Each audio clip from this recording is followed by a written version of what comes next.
And we want, of course, with time and with this plan that they would have put to the court,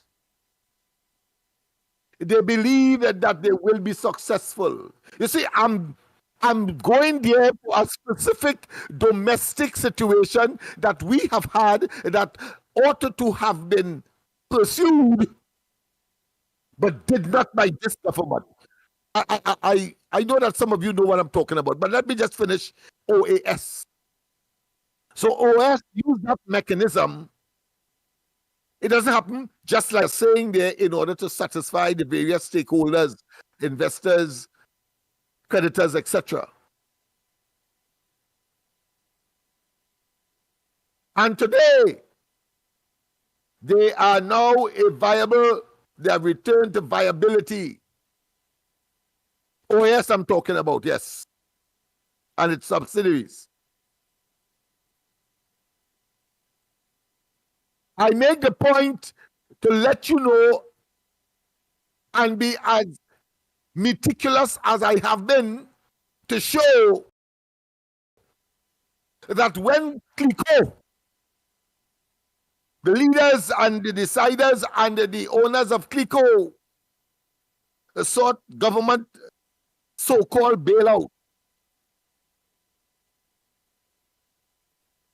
And of course, that was a term or is a term that was adopted from the American scenario. Obama was the president at the time.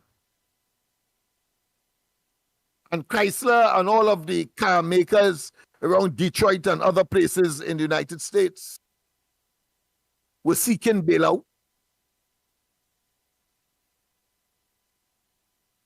And of course, one of them turned up with a private plane and something else, and of course, one or two of the banks and so on. And of course, the officials, the government in that country said, no, go back and come again. You cannot be turning up here on a plane and telling me you're coming for a bailout.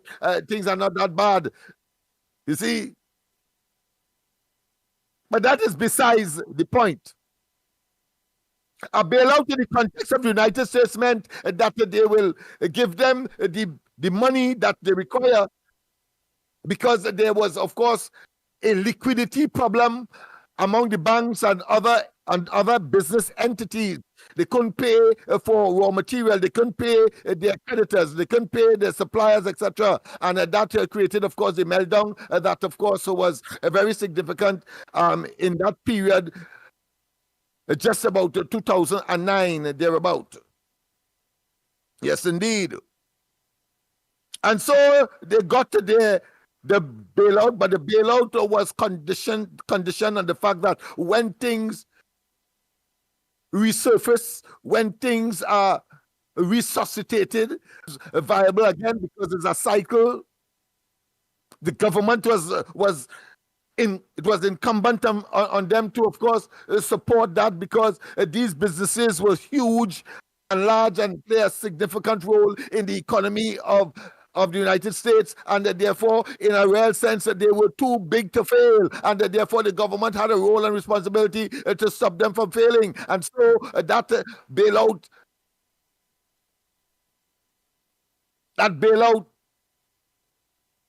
phenomenon, if you want to call it that bailout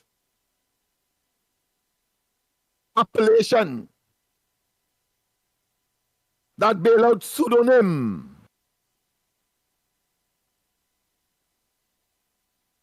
was created.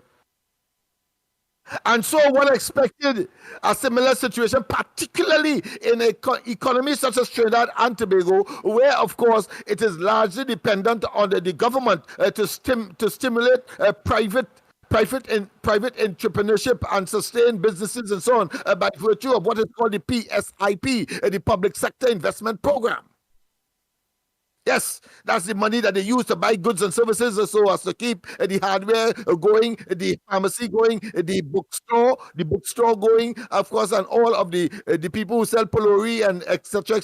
As one person gets, of course, their salary, they go there and they buy, and so the money keeps circulating. But of course, by and large, it would have been in the way how Trinidad and Tobago's economy is structured, an initiative and an obligation of the government, and it has been so for some time. And of course, it is necessary because of the small nature of our country, both in terms of physical space, and therefore we don't have much space to have a variety of items or even climatic conditions, as let's say a place like the United States, or even or differentiation across their geographic space or landmass, as the case may be. We will deal with Venezuela in a different context, of course, not in business or in economic terms. Let's get back to Trinidad. So I was making the point that this bailout that CLICO had asked the government, and the government obliged at the time. One would have expected any student of that particular period and observing what the Americans would have done. A bailout would have simply meant really and truly short term in the context of things,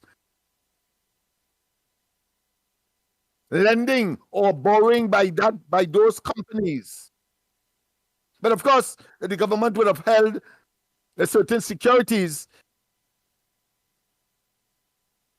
in order to, of course, incentivize the owners of the CLICO entities that were in trouble, including the CLICO Investment Bank, etc., as well as, of course, the major insurance companies that is a part of that group, Angostura, Republic Bank, etc. Yeah, British Insurance, all of them. And we also had, of course, a contingency issue that I think the St. Lucian, if I'm not mistaken, the St. Lucian government, not St. Lucian, no. The